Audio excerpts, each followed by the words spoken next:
अस्सलाम वालेकुम नाजरीन, प्रोग्राम दूसरा रुख में खुशामदीद। मैं हूं आपका मेज़बान नादिर गुरामानी। नाजरीन, इस वक्त अगर हम बात करें तो सबसे अहम खबर जो कल से तमाम मीडिया चैनल्स पर बैनुल-अक़वामी मीडिया में भी ज़ेर बहस है, वो फील्ड मार्शल आसिम मुनीर साहब की अमरीकी सदर डोनाल्ड ट्रंप से मुलाकात की एक अहम खबर है। और जिस हवाले से अगर हम बात करें तो खुद अमरीकी सदर ने फील्ड मार्शल के साथ मुलाकात को अपने लिए एजाज़ भी करार दिया और फील्ड मार्शल का भारत के ख़िलाफ़ जंग रोकने पर उनका शुक्रिया भी अदा किया।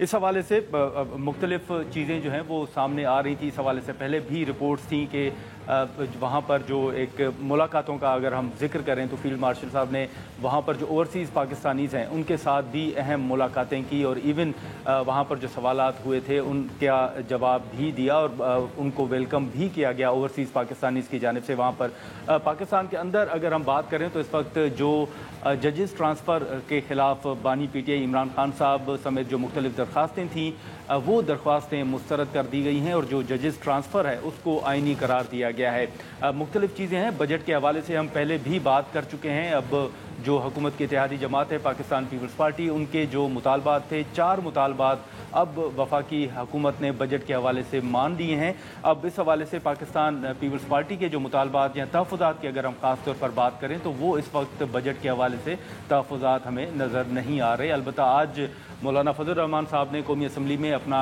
जो खिताब किया है बजट के हवाले से, उसमें उन्होंने बजट समेत जो मुख्तलिफ़ फ़ैसले हैं उस हवाले से अपने तहफ़्फ़ुज़ात का इजहार ज़रूर किया है। अब जो फील्ड मार्शल का हम शुरू में जिक्र कर रहे थे कि उन्होंने अमेरिका का एक अहम दौरा और अहम और तारीख़ी एक मुलाकात भी की है, उस इशू पर हम गुफ्तगू करेंगे। तनवीर अहमद साहब जो कि बड़ा नाम है हमारे साथ इस वक्त मौजूद हैं और जो फील्ड मार्शल साहब ने मुलाकात की थी और इससे पहले भी अहम मुलाकातों का तनवीर साहब हिस्सा भी रहे हैं, वहाँ पर शामिल रहे हैं। तनवीर साहब बहुत शुक्रिया सर वक्त निकालने का। सबसे पहले तो मैं आपसे ये जानना चाहूँगा कि जो फील्ड मार्शल साहब का दौरा रहा, ओवरऑल अगर आप हमें थोड़ा बता सकें कि ओवरऑल कैसा दौरा रहा उनका, क्या क्या वहाँ पे हैपनिंग्स हुई?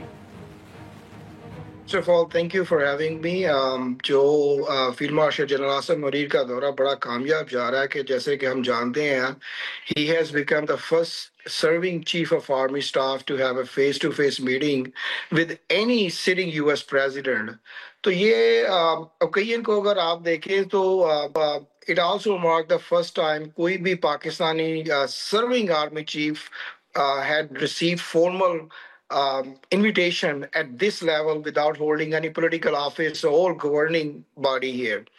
तो इस चीज़ के लिए अगर देखा जाए तो ये एक ना बड़े एजाज़ की बात है हमारे फील्ड मार्शल के लिए भी और पाकिस्तान के लिए भी कि किस तरीके से इतनी इज्जत दी जा रही है। इसके अलावा जो जिक्र आपने किया जो मुलाकातें हो रही हैं उसमें secretary of state Marco Rubio भी हैं, इसके अलावा डिफेंस सेक्रेटरी भी होंगे, काफ़ी और सारी जो क्लासिफाइड मीटिंग्स है वो भी चल रही हैं। मुझे जो सबसे अच्छा लगा था वो यही था कि जो एक कम्युनिटी इंटरेक्शन था specially after winning the war against India, वो एक बड़ी अच्छा मैसेज गया जो पाकिस्तानी डायस्पोरा यूएस में, किस तरीके से जो पाकिस्तानी डायस्पोरा ने उनका वेलकम किया and also they started asking question and field marshal साहब ने बड़े अच्छे तरीके से उनके सारे जवाब दिए। तो I think this is a very good thing for Pakistan. मेरी नज़र में जो सबसे ज़्यादा अच्छी चीज़ वो ये हो रही है कि after winning the war we have become so united. अब इसी यूनिटी को लेके एक जो इक्वालिटी है ना, एक बराबरी वो हमें मिल गई है जो कि पहले नहीं मिलती थी। पहले हम एक यस मैन टाइप का ना एक रोल में थे, लेकिन अब सिचुएशन इस तरीके से चेंज हुई है कि हमें एक बराबरी की नज़र से देखा जा रहा है, कि इज्जत से देखा जा रहा है। और इसीलिए जो डोनाल्ड ट्रम्प ने भी उनको इस तरीके से बोला कि it was proud for him to meet him, जो कि ऐसे किसी यूएस प्रेसिडेंट ने किसी के बारे में नहीं बोले हैं पहले। सही, ठीक है। लेकिन तनवीर साहब, जैसे हम ओवरसीज़ का जिक्र कर रहे थे, उन्होंने भी फील्ड मार्शल साहब ने उनके साथ भी मुलाकात की थी और अगर मैं गलत नहीं हूं तो उन मुलाकातों में आप भी शायद उन मुलाकातों का हिस्सा रहे थे। वो मुलाकातें कैसी रहीं? जो सवालात हुए वो मोस्टली किस हवाले से सवालात थे, क्या जवाबात दिए गए? देखिए, वो मुलाकातें तो नहीं आप कह सकते, सिर्फ वो एक मुलाकात थी जिसमें एक Pakistani diaspora as a community जो शामिल हुए थे। वो एक डिनर था जो उनके एजाज में दिया गया था। उसमें एम्बेसडर साहब थे हमारे जो, ओवरसीज पाकिस्तान के जो चेयरमैन रजा कमर साहब भी थे, एम्बेसडर साहब थे, इसके अलावा पाकिस्तानी डायस्पोरा ने शिरकत की थी। तो इसके अलावा कोई और मुलाकात नहीं हुई किसी भी की, ना चाहे वो मैं हूँ चाहे कोई और है, because all these things are very confidential, और उनकी जो ज्यादातर टाइम गुजर रहा है वो स्टेट डिपार्टमेंट के साथ ही गुजर रहा है। अच्छा, ठीक है। लेकिन इसी के साथ साथ हाल ही में अगर हम बात करें पाकिस्तान की पॉलिटिक्स के हवाले से ज़र, तो उसमें हमने देखा कि आपने पाकिस्तान का दौरा भी किया था, और जो मुख्तलिफ रिपोर्ट्स आई थी उसमें ये भी था कि आपकी खान साहब के साथ भी मुलाकात हुई थी। तो मैं ये भी जानना चाहूँगा कि जब आपकी खान साहब के साथ मुलाकात हुई थी तो किस हवाले से कोई बात हुई थी, कोई पैगाम था, या उन्होंने कोई मुज़ाकरात के हवाले से कोई टास्क या कोई बात आपसे की हो? देखिए, ये काफी सारी नादिर भाई जो क्लासिफाइड इंफॉर्मेशन है, जैसा कि मैं पहले भी जिक्र कर चुका हूँ इन डिफरेंट फॉर्मेट्स के, ये एक प्रोसेस होता है। वो प्रोसेस जो था वो हमारे जो पीटीआई वाले हैं उन्हीं के जरिए से शुरू हुआ था और उन्हीं को लेके आगे चले थे। इसमें सबसे ऊपर अलीमा आपा का नाम है, उन्होंने ही मुझे एक अदालत से नोटिफिकेशन इशू करवाई थी कि मैं जाके उनके साथ मिल सकता हूँ, and we had a very good discussion. जो डिस्कशन ज्यादातर वो यही थी कि जी इसमें कॉन्फ्रंटेशन नहीं होनी चाहिए, कोई भी चीज है उसको डायलॉग के हवाले से ही लेके आगे चलना चाहिए, and this is what we were talking about every time when I met him. अच्छा, तो वैसे आपने जब मुलाकात की तनवीर साहब, तो आपने कैसा पाया खान साहब को? मतलब एक तो राय होती है ना, या मुख्तलिफ जो रहनुमा मुलाकात करने के बाद वो बात करते हैं, लेकिन अभी तो उनकी राय भी बड़ी वाज़ेह है कि खान साहब मुज़ाकरात चाहते हैं। तो आपने भी देखा कि खान साहब अब फ्लेक्सिबिलिटी शो करने के लिए तैयार हैं? देखिए, first of all Khan sahab was in a very good spirit. I mean I was pleased to see कि उनकी सेहत भी ठीक है। मेरी उनसे जो बात हुई थी उनके खाने के बारे में, सेहत के बारे में, I mean he was absolutely please कि उनका जो ना खास ख्याल रखा जा रहा है उधर, जो कि पाकिस्तान के आई मीन जेल के बाहर जो भी एक अफवाह फैली हुई थी कि जो उनको खाना नहीं अच्छा दिया जा रहा, उनको ये चीज तंग किया जा रहा है, उसमें कोई ऐसी चीजें नहीं थी। अब आ जाते हैं बेसिकली जो डायलॉग की, कन्फ्रंटेशन की। देखिए, ये कुछ चीजें ऐसी पॉलिटिकल होती हैं जो एक पॉलिटिक्स के जरिए ही की जा सकती हैं, ना कि आप कन्फ्रंटेशन में आए। कन्फ्रंटेशन में यही होता है कि हर आदमी जी। के ना एक अपने वेस्टेड इंटरेस्ट है। अब उन्हीं वेस्टेड इंटरेस्ट को लेके जो हमारे जिनको मैं कहता हूँ जो कीबोर्ड वॉरियर्स हैं, जो बाहर यूट्यूबर्स बैठे हुए हैं, बाहर बैठ के उनके लिए ना बड़ा आसान है हमारी अवाम को एक नेगेटिव इम्पैक्ट देना पाक फौज के बारे में या किसी और के बारे में ना। तो ये चीजें जो थी ना, ये भी मैंने खान साहब से जिक्र की थी, जो कि he was completely unaware of it. अब इन चीजों को अगर आप देखें तो ये हमारे मुल्क के लिए सही नहीं है। ये झूठ, फसाद और ये जो नफरतें फैलाई जा रही हैं, जो बाहर बैठ के यूट्यूबर सिर्फ अपनी दुकान चमकाने के लिए, यही वो लोग हैं कि जो कॉन्फ्रंटेशन ही चाहते हैं और ये नहीं चाहते कि कोई ऐसा काम हो जिससे कि पाकिस्तान में ना कोई रेकन्सिलिएशन हो जाए या कुछ ऐसी सेटलमेंट हो जाए कि जी खान साहब बाहर आ जाए और जो है ना मुल्क एक अच्छी तरफ चलना शुरू हो जाए। तो मेरी गुजारिश यही है कि जो हमारे भाई बाहर बैठे हुए हैं वो अपनी दुकान चमकाने के लिए पाकिस्तान को इतना बदनाम ना करें, और आज तक देखे उन्होंने कोई ऐसा सोल्यूशन तो दिया नहीं है सवाए एक डिवीजन के, सवाए एक रिफ्ट क्रिएट की हुई है, नफरत फैलाने के। आज तक उन्होंने क्या सोल्यूशन दिया? तो सोल्यूशन देखे कोई भी एक पॉलिटिकल मामले में ना एक पॉलिटिक्स ही करनी पड़ती है, कोई कॉन्फ्रंटेशन तो नहीं होती है। आप किसी भी पॉलिटिकल पार्टी को देख लें, हमेशा एक जी, लेकिन तनवीर साहब, आपने जिक्र किया कि खान साहब जो है वो अवेयर नहीं थे सूरत हाल से, तो उनके अपने अकाउंट से भी तो सर कुछ ट्वीट्स हो रही हैं, तो क्या उस हवाले से खान साहब के ये इल्म में था कि उनका अपना भी अकाउंट जो वो इस्तेमाल हो रहा है? मेरी ऐसी उनसे कोई बात नहीं हुई थी उनके अकाउंट के बारे में, लेकिन ये था कि जो चीजें मैंने उनसे बात की थी, he was completely unaware of it. जैसे कि मैं एक एग्जांपल आपको देता हूँ कि जी जिस दिन मेरी उनसे मुलाकात हुई थी उनकी थोड़ी सी शेव बड़ी हुई थी, तो मैंने वैसे ही ना टू ब्रेक द आइस मैंने उनसे बोला, सर खान साहब आपको ये दाढ़ी तो बड़ी अच्छी लग रही है। तो कहते नहीं यार, ये 15-20 दिन हो गया मेरी किसी के साथ मीटिंग नहीं थी, तो मैंने वैसे नहीं शेव की। तो मैंने कहा बाहर तो आपके लिए ये चल रहा है कि इतना तंग किया गया है आपको कि आप शेव भी नहीं कर सकते हैं। तो कहते हैं ऐसा तो बिल्कुल नहीं है।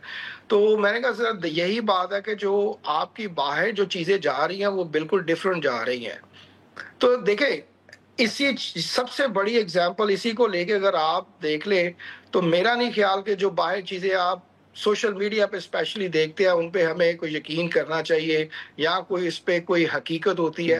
میرا کوشچن ان سب سے یہی ہوتا ہے کہ بھئی آپ کے پاس کون سا ایسا کوئی جو الادین کا چراغ ہے کہ جو آپ رگڑتے اور آپ کو پتہ چل جاتا ہے کہ جی اندر بات کیا ہوئی ہے. کیا ایسا لنک ہے آپ کے پاس کوئی ٹیلی گرام آتی ہے کہ جی آج خان صاحب نے یہ کیا یا آج ان کی یہ بات ہوئی ہے. کیسے ان لوگوں کو پتہ چل تو جاتا تنویر ہے؟ صاحب یہ سب ہاں انہوں نے نہ بالکل صرف بالکل تنویر صاحب، آپ اپنے سمجھتے ہیں کہ خان صاحب کو کوئی جیل کے اندر جو ہے وہ اسٹیبلشمنٹ کی طرف سے یا حکومت کی طرف سے کوئی تنگ نہیں کیا جا رہا اور تمام سہولیات جو ہیں وہ میسر ہیں خان صاحب کو؟ بالکل سر، میں یہ اس پہ حلف لے کے کہہ سکتا ہوں کہ جب میری خان صاحب سے بات ہوئی تھی وہ بالکل ایک ہائی اسپرٹ میں تھے، ان کو بڑا اچھا کھانا دیا جاتا تھا، ہر چیز تھی ان کے. He was very fit. ان میں تو کوئی ایسی چیز انہوں نے کوئی ذکر کیا کہ جی ان کو کوئی تنگ کیا گیا ہے. تو یہ باہر جو ہے یہ کی بورڈ وارئرز جو ہے نا، یہ کیسے باہر آ کے نا یہ باتیں کرتے ہیں؟ کیا ان کو احساس بھی ہے کہ یہ ملک کے لیے کتنی دشمنی کر رہے ہیں؟ کیا ان لوگوں کو یہ احساس ہے کہ ہم ملک میں جو اپنی جو نئی ینگ جنریشن آ رہی ہے اس کے لیے کیا ان کو تباہ کرتے جا رہے ہیں؟ کیا ان کو یہ احساس ہے کہ جو ہماری آنے والی نسلیں ہیں، جو ابھی 10-15 سال کے بچے ہیں، انہوں نے آگے جوان ہونا ہے، ہم ان کے لیے کیا بیج بوجھ رہے ہیں؟ تو یہ ان کو سمجھنا چاہیے کہ یہ جو جھوٹ اور نفرت جو پھیلا رہے ہیں وہ کیسے ہو سکتا ہے؟ آج کی میں آپ سے ایک بات ذکر کرتا ہوں جی. ایک آدمی نے نا وہ ایک پوسٹ ڈالی ہے کہ جی یہ تنویر صاحب وہی ہیں جن کو جو ہے نا وہ ان کی بڑی تعریفیں ہوتی ہیں. اور بھائی وہاں پہ تو کوئی تعریف ہوئی بھی نہیں ہے، کوئی بات بھی ایسی نہیں ہوئی ہے. آپ لوگوں کو کیسے کہاں سے پتہ چل جاتا ہے؟ یہ صرف جھوٹ کی بنیاد پہ نا ملک کو تباہ کر رہے ہیں. یہ صرف جھوٹ ایسے پھیلا رہے ہیں. یہ جو خاص کر 5-7 جو ہے نا یوٹیوبرز باہر بیٹھے ہوئے ہیں جن کو اپنے خاندان کا نہیں پتا، اپنا کچھ پتا نہیں ہے کہ جی ہم اس ملک نے ہمیں شناخت دی ہے. پاکستان از آور آئیڈینٹی، پاکستان از آور مدر لینڈ. ہمیں پاکستان کے ساتھ محب الوطنی شو کرنی چاہیے. لیکن اس کے علاوہ یہ بیسیکلی باتیں اس طرح کی کرتے ہیں کہ جی ہم تو پاکستان کے خیر خواہ یہی ہیں. اور اگر دیکھا جائے تو یہ ان چیزوں سے انہوں نے کیا اکھاڑ لیا ہے؟ میں ان سے آج چیلنج کرتا ہوں اوپنلی دوبارہ، کیا اکھاڑ لیا تم لوگوں نے؟ کیا کر لو گے؟ جو کر سکتے ہو پھر کرتے رہو سوشل میڈیا پہ بیٹھ کے، سوائے اپنی دکان چمکانے کے، سوائے اپنے یوٹیوب کے ویوز لینے کے لیے آپ نے اور کرنا بھی کیا اور کر بھی کیا سکتے ہو؟ ہمت ہے آؤ پاکستان میں آ کے بیٹھو نا، کوئی سلوشن تو دو ہمیں. اتنے ہی آپ جو ہے وہ اپنے آپ کو سمجھدار سمجھتے ہیں یا آپ کے اتنے لنکس ہیں تو کوئی سلوشن تو دیں نا. چلے آپ کے سلوشن لے کے آگے بات کرتے ہیں. I will lead them. میں یہ یوٹیوبرز کو آج اوپنلی چیلنج کرتا ہوں. اچھا تنویر صاحب، ایک آخری سوال ہوگا سر کہ اس وقت جب ایون امریکہ میں الیکشن ہو رہا تھا اس وقت بھی لطیف کھوسہ صاحب کے بیانات ہوں یا دیگر رہنماؤں کے بیانات ہوں، ان کی صدر ٹرمپ صاحب کے ساتھ بڑی امیدیں وابستہ تھیں. آپ کے علم میں ہوگا مختلف بیانات ہیں. ابھی جو پاکستان تحریک انصاف کو امیدیں تھیں امریکہ سے، آپ سمجھتے ہیں کہ وہ درست ہے؟ کوئی ٹرمپ صاحب جو ہیں کوئی بیان دے سکتے ہیں خان صاحب کی فیور میں؟ کوئی ایسا ماحول آپ دیکھ رہے ہیں؟ ناظر بھائی یہ بالکل جھوٹ ہے. یہ بالکل ان کے نا اپنے ذہن کی ایک جو ہے نا انہوں نے اپنے ایک assumptions کی ہوئی ہیں کہ جی یہ ہو جائے گا. آج تک ان کی کوئی بات سچی ہوئی ہے؟ ہر ہفتے ہر دوسرے ہفتے کوئی نہ کوئی یہ امید لگا کے بیٹھ جاتے ہیں. الیکشن ابھی ہوا نہیں تھا تو انہوں نے باتیں چھوڑنی شروع کر دی. جو ٹرمپ آئے گا تو وہ سیویئر ہے. ٹرمپ آ گیا، اب جی جیسے ہی وہ اوتھ لے گا، اوتھ بھی لے لی، اب جی بس اس کے جی 100 دن پورے ہو جانے دیں. 100 دن بھی پورے ہو گئے اور یہ صرف چھوڑو ہے، یہ صرف چھوڑتے ہیں. آج تک جو آپ کی لیڈرشپ ہے پی ٹی آئی کی، انہوں نے ایسا کوئی بیان نہیں دیا. So this is where I like to defend PTI's کی جو لیڈرشپ ٹیم ہے. یہ جو باہر بیٹھے ہوئے ہیں انہوں نے ہی چھوڑنا ہے ساری چیزیں. کیوں ایسا کر رہے ہیں؟ صرف ان کی دکان چمکانے کے لیے، ان کے ویوز بڑھتے رہے. کیا آج تک کسی آفیشیل چینل سے کوئی بات اس طرح کی سامنے آئی ہے؟ بالکل نہیں آئی ہے. کیا پی ٹی آئی نے خود اس طرح کی کوئی بات کی ہے؟ بالکل نہیں کی ہے. تو یہ یوٹیوبر جو باہر بیٹھ کے ایک سنسنی سی پھیلا دیتے ہیں ایک سنسیشنل نیوز بنانے کے لیے، تو اسی سے ہی تو ہمارا ملک جو ہے نا وہ پولرائز ہو چکا ہے. اور اس کا سب سے فائدہ جو ہے نا وہ انڈیا اٹھانا چاہ رہا ہے. اگر آپ دیکھیں تو کچھ چند ہفتے پہلے یہ پوسٹ May 10 مودی کا ایک بیان آیا تھا کہ جی میرے پاس روٹی ہے یا گولی ہے، آپ بتاؤ کیا چاہتے ہو. اور میں چاہتا ہوں کہ جی ہم جب آئیں تو جو پاکستان کی یوتھ ہے وہ آگے آئے. تو یہ اگر دیکھیں یہ جو 4-5 باہر یوٹیوبرز بیٹھے ان کے اکاؤنٹ بھی بین نہیں ہوئے انڈیا میں, تو کیا وجہ ہے؟ کیا یہ پاکستان کے لیے کام کر رہے ہیں؟ یہ انڈیا کے لیے کام کر رہے ہیں. چلیں ٹھیک ہے تنویر صاحب, بہت شکریہ وقت نکالنے کا, تھینک یو سو مچ. ناظرین, تنویر احمد صاحب کی گفتگو آپ نے سنی. ہم یہاں پر ایک مختصر سا بریک لیتے ہیں, بریک کے بعد مسلم لیگ نون کے سینئر رہنما سینیٹر عفنان اللہ خان صاحب ہمیں جوائن کریں گے.